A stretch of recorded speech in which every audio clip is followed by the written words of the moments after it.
The Arnold Clark Reel sale is now on.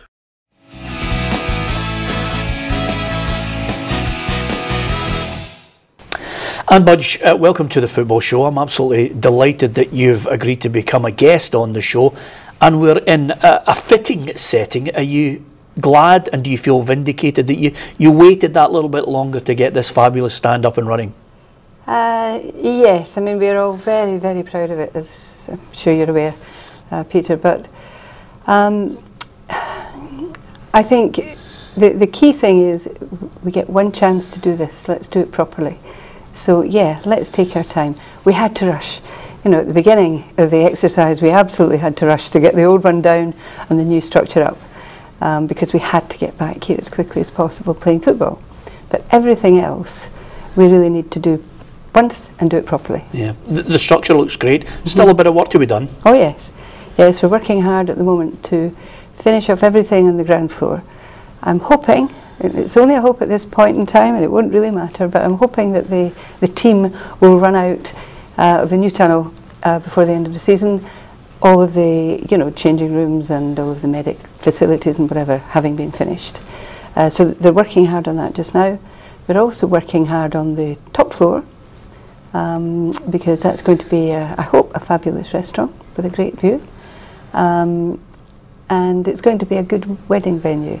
I got into a taxi last Sunday and the taxi driver said, "Dan, please tell me it's going to be ready because I'm getting married in June and we booked it." So we have to get that ready. We've got a wedding planned. And the second floor, we're still in I hope, the final stages of deliberation. What's the best thing to do with that? Because it's a huge space. And we need to make sure that what we do is good for, the priority is it's good for the business in terms of generating income. Yes, we'll be able to use it on match days, but it's got to be driven by how can it help support the business on the days when we're not playing football.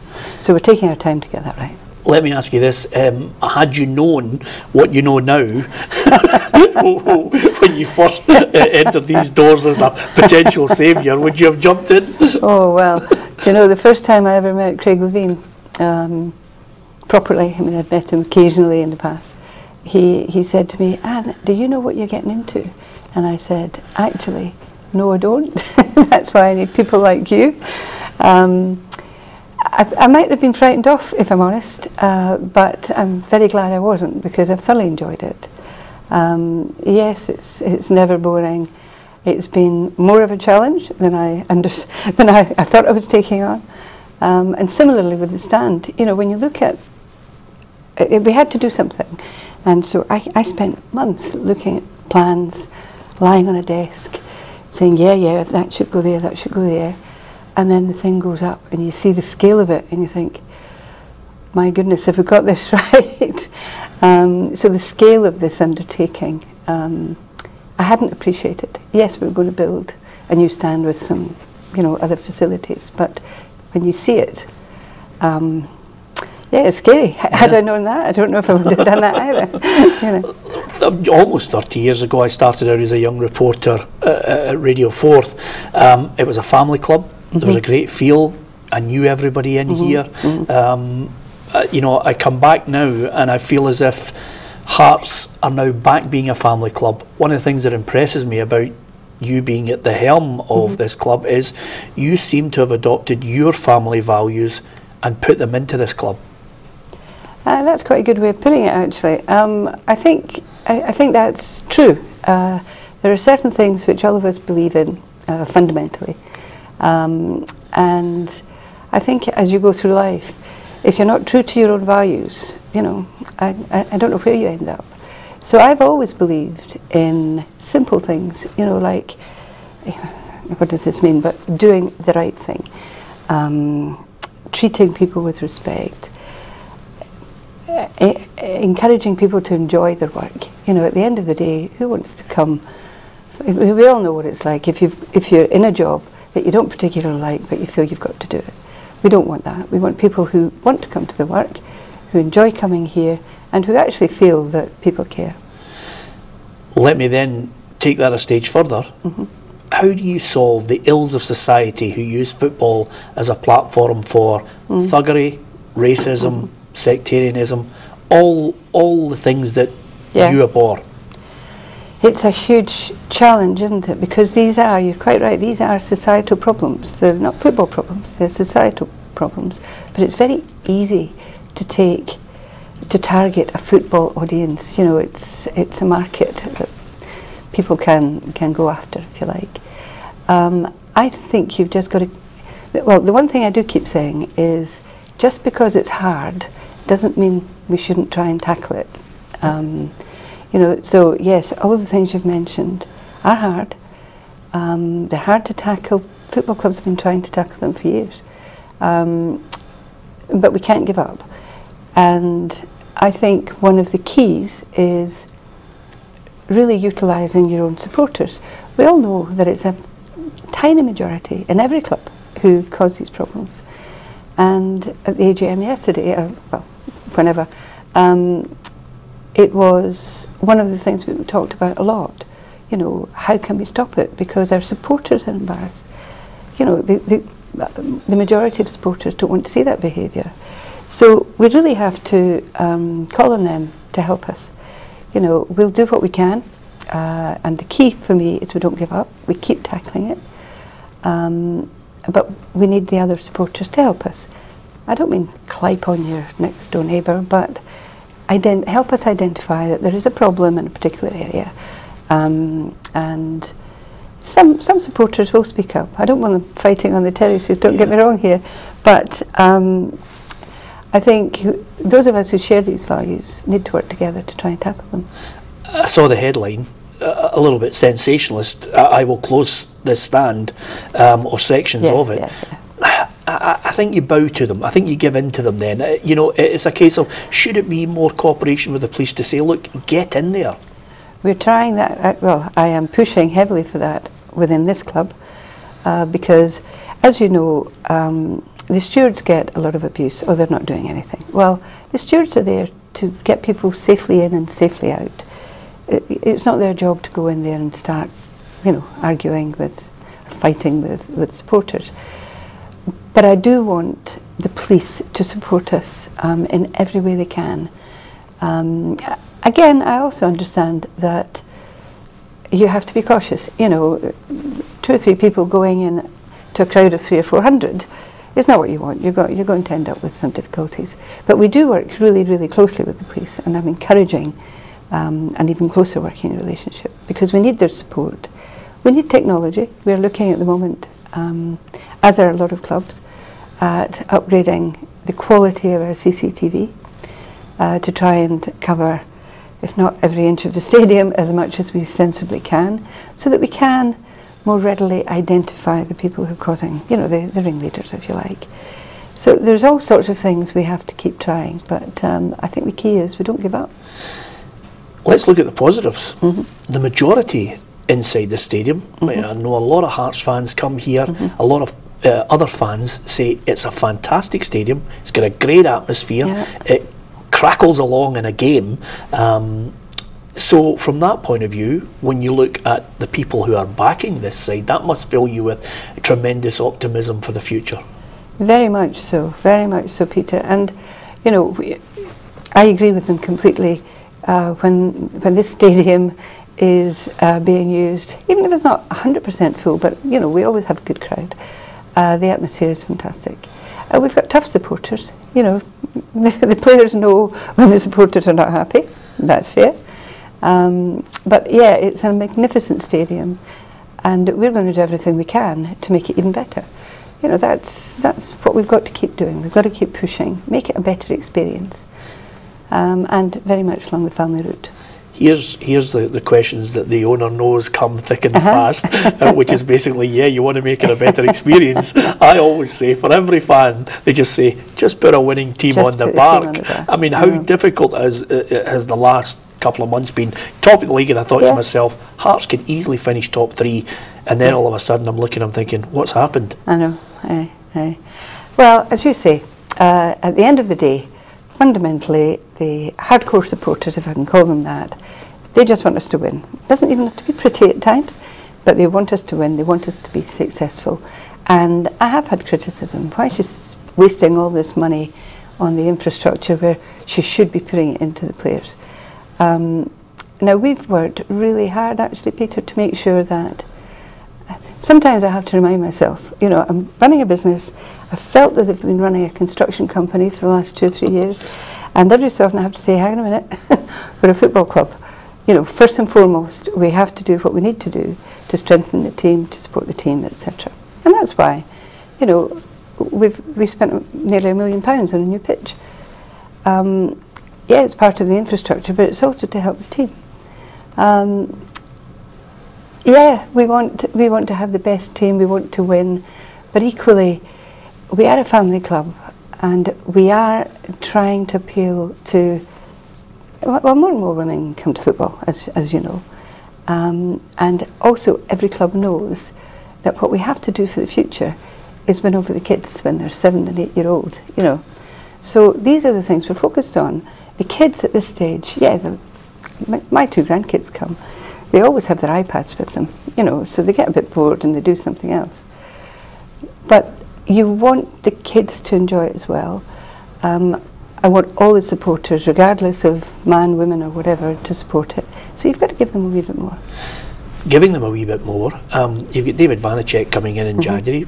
You know, he's obviously one that I think even Craig Levine hopes hits the ground running. Yeah. You've got, and I make no bones about telling you, you've got one of my favourite players in the league here in Stevie Naismith. It'll be a bonus when he comes back. Have you got money to give Craig to get maybe 1 or 2 others to make sure you get up there? Well, I've had a couple of conversations with Craig, very frank conversations, basically saying, Craig, don't surprise me. What do you want in January? What do you think you need in January? I've had these as one-to-one conversations. We've also had them around the board table, where again, I've openly said, tell us, Craig, what do you need? Now, Craig's answer has consistently been, if we can get our players back, we've got David coming in, we're good to go. Now, who knows what happens in the transfer window? And actually, there's still a couple of games to go. Who knows what's going to happen with injuries, because the way things are going, we're bound to have another one. Gosh, I hope that's not tempting fate. So what he's basically saying is, if we can get everybody back, he's built the team that he believes can be successful here. But transfer window, will somebody go?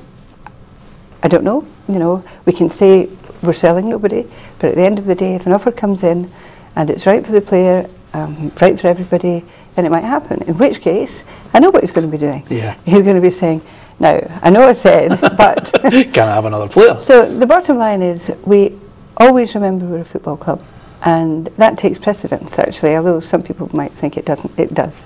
So if Craig comes and says, we really need to do this, or we really need to do that, then I can assure you we'll find a way of doing it. Stevie Naismith, have you got enough money to keep him? At the end of the day, we all know what a fantastic job he's done for the club. Those of us who know him know what a fantastic individual he is. So do we want him? Absolutely we want him. I'm hoping, and it is hoping, that Stephen is the kind of guy who, it's not all about money. He knows how highly regarded he is here. My understanding is he's delighted to be back up in Scotland. He's enjoying life. I hope that will play a wee part in it. At the end of the day, we won't do anything silly, whether it's with Stephen or anybody else, because we can afford what we can afford. And what I will not start is spending money we don't have on any player.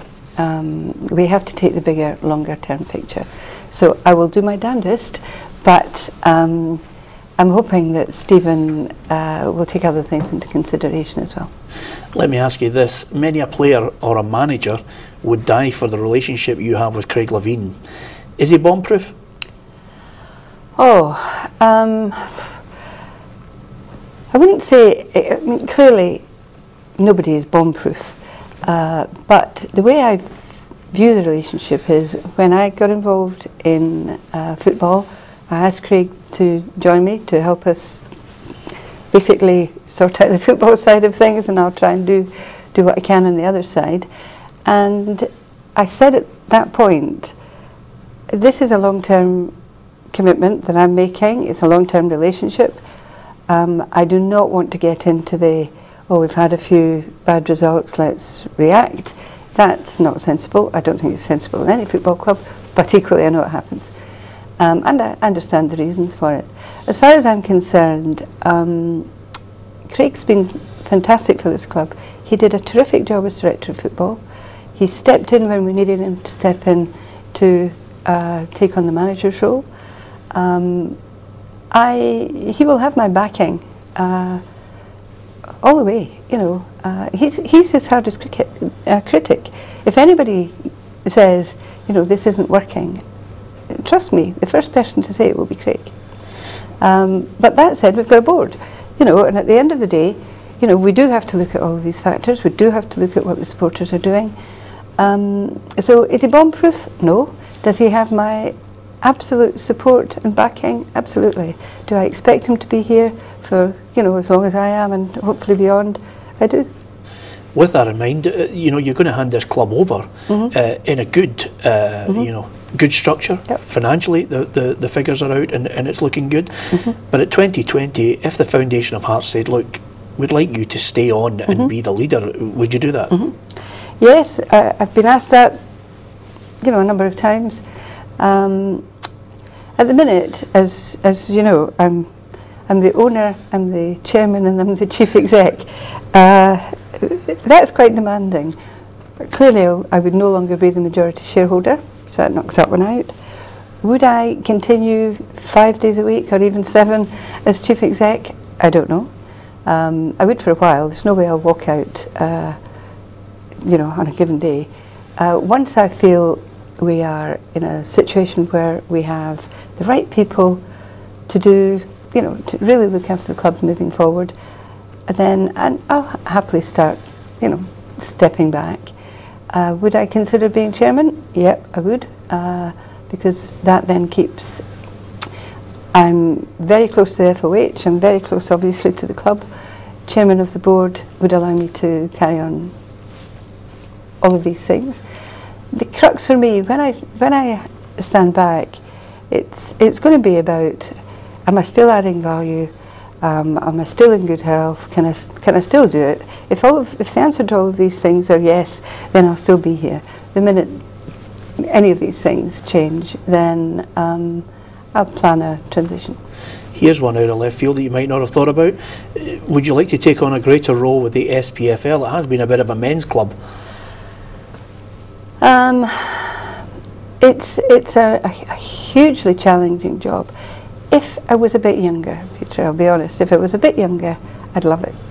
But, you know, given my years, I think it's going to be quite a long journey to improve a few things. I think it is improving, actually.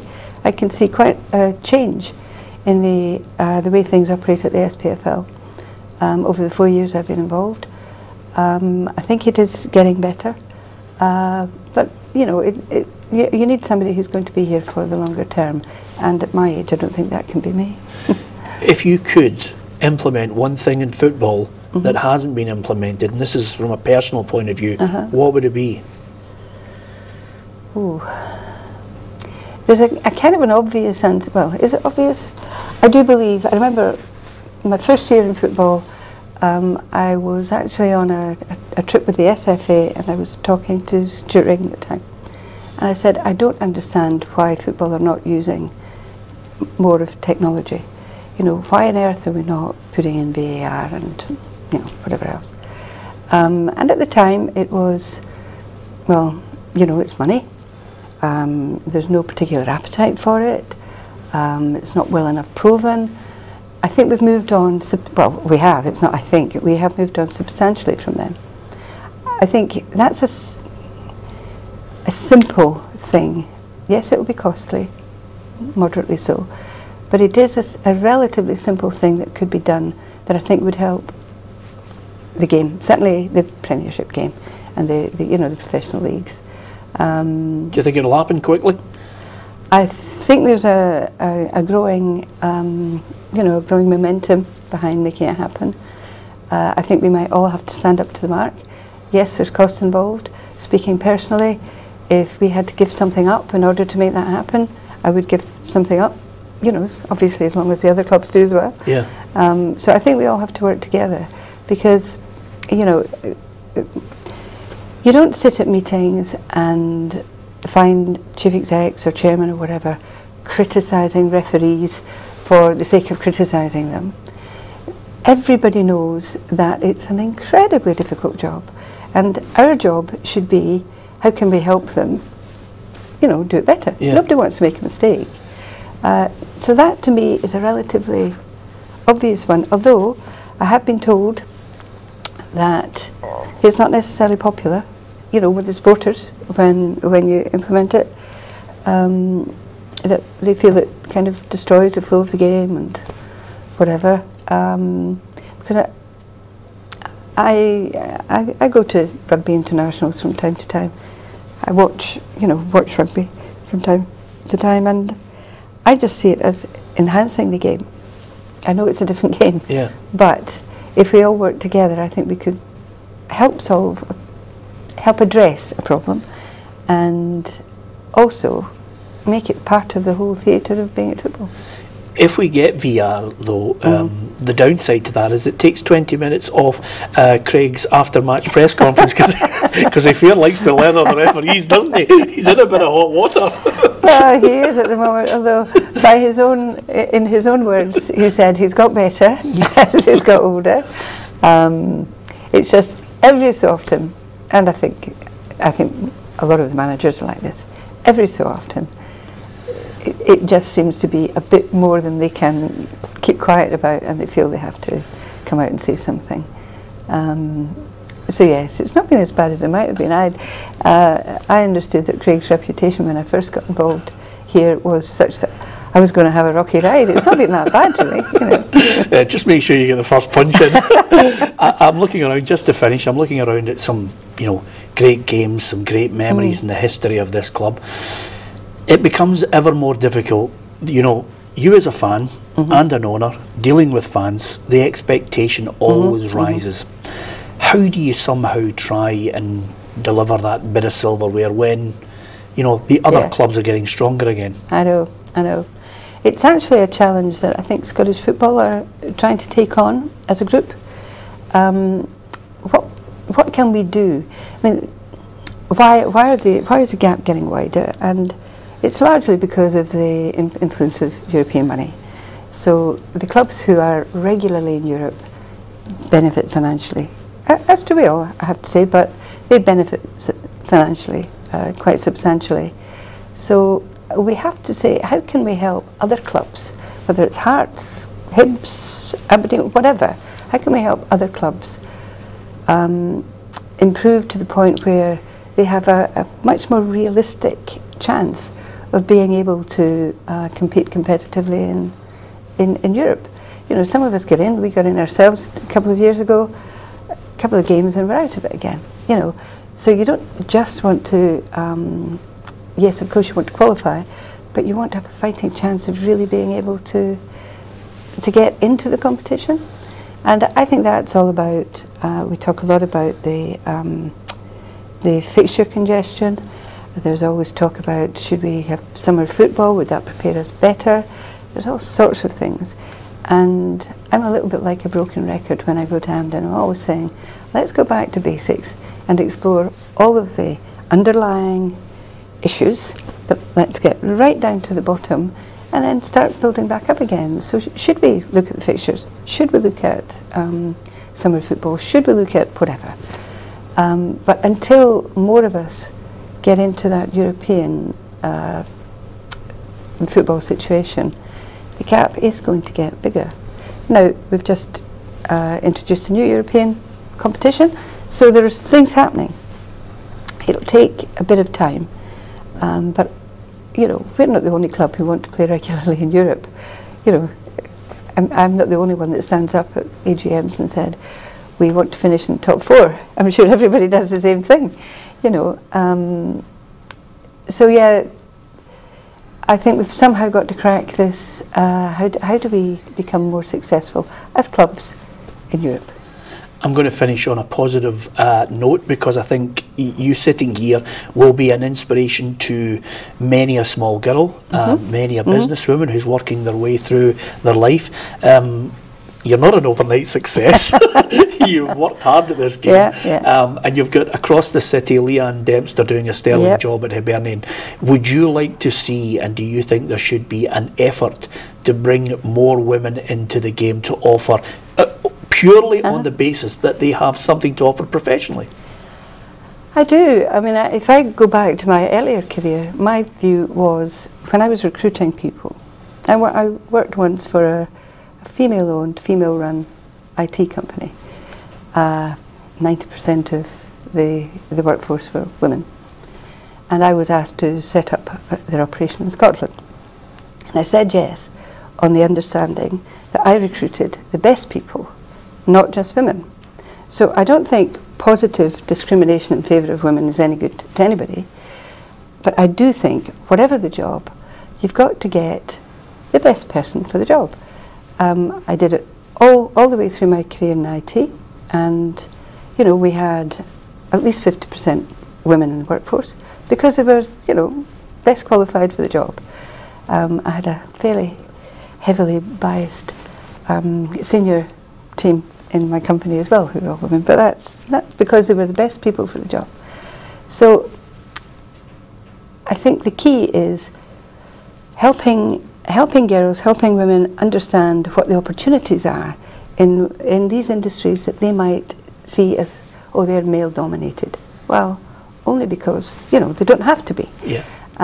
So they have to understand what the opportunities are, and we have to be able to catch their interest early. You know, we said earlier, more and more women are coming to football, more and more children are coming to football. They need to see it as a potential career path. I would love to see, in fact I would love to be, I don't think I will be, but I'd love to be the first owner to appoint a female manager to, you know, my football club, on merit. Now the problem is we haven't got enough at the minute, so we've got to attract them in.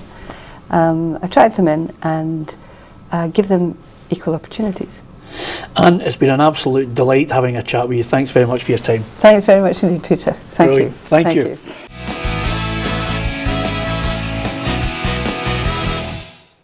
The Arnold Clark Reel sale is now on. Welcome to PLZ Soccer. Why not join the football family and download the PLZ app? You'll get all the latest Scottish football news and up-to-date news on English and world football. There's also a feature here where you can record yourself talking about your favourite team. If we use the video, you could feature on our football show. For all the latest news in Scottish football, download the PLZ Soccer app in the App Store and in Google Play. Come and join the football family on PLZ Soccer.